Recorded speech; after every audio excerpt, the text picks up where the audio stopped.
ত্রয়োদশ জাতীয় সংসদ নির্বাচনে ইসলামী ব্যাংক বা সমমনা প্রতিষ্ঠানের কাউকে ভোট গ্রহণ কর্মকর্তার দায়িত্ব না দিতে নির্বাচন কমিশন বা ইসিতে লিখিত প্রস্তাব দিয়েছে বিএনপি। বৃহস্পতিবার 23 অক্টোবর নির্বাচন কমিশন ভবনে প্রধান নির্বাচন কমিশনার এএমএম নাসির উদ্দিনের সঙ্গে সাক্ষাৎ করে বিএনপির 3 সদস্যের প্রতিনিধি দল।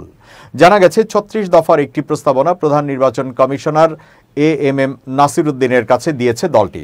সেখানে বলা হয়েছে, নির্বাচনের নিরপেক্ষতা বজায় রাখার স্বার্থে ভোট গ্রহণ কর্মকর্তা বা পোলিং পার্সোনেল তথা প্রিজাইডিং অফিসার, সহকারী প্রিজাইডিং অফিসার, পোলিং অফিসার নিয়োগের ক্ষেত্রে দলীয় প্রতিষ্ঠান হিসেবে সর্বমহলের নিকট চিহ্নিত এমন প্রতিষ্ঠানের কর্মকর্তা কর্মচারীদের নিয়োগ প্রদান করা যাবে না, যেমন ইসলামী ব্যাংক, আল আরাফা ব্যাংক, ইসলামী ব্যাংক হাসপাতাল, ইবনে সিনা ইত্যাদি।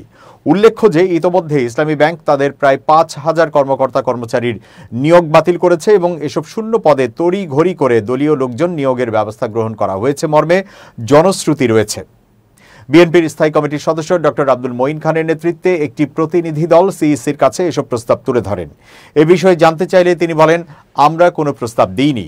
এদিকে বৈঠকের পর মঈন খান সংবাদ সম্মেলনে বলেন, বিতর্কিত কাউকে যেন ভোটের দায়িত্বে নিয়োগ দেওয়া না হয়। এ সময় তার হাতে সুষ্ঠু ও নিরপেক্ষ নির্বাচনের স্বার্থে করণীয় প্রস্তাবসমূহ নির্বাচন কমিশনের সহিত সভার জন্য প্রস্তাবিত কার্যপত্র শীর্ষক একটি দলিল দেখা গেছে, যার 10 নম্বর পয়েন্টে এই তথ্য উল্লেখ রয়েছে।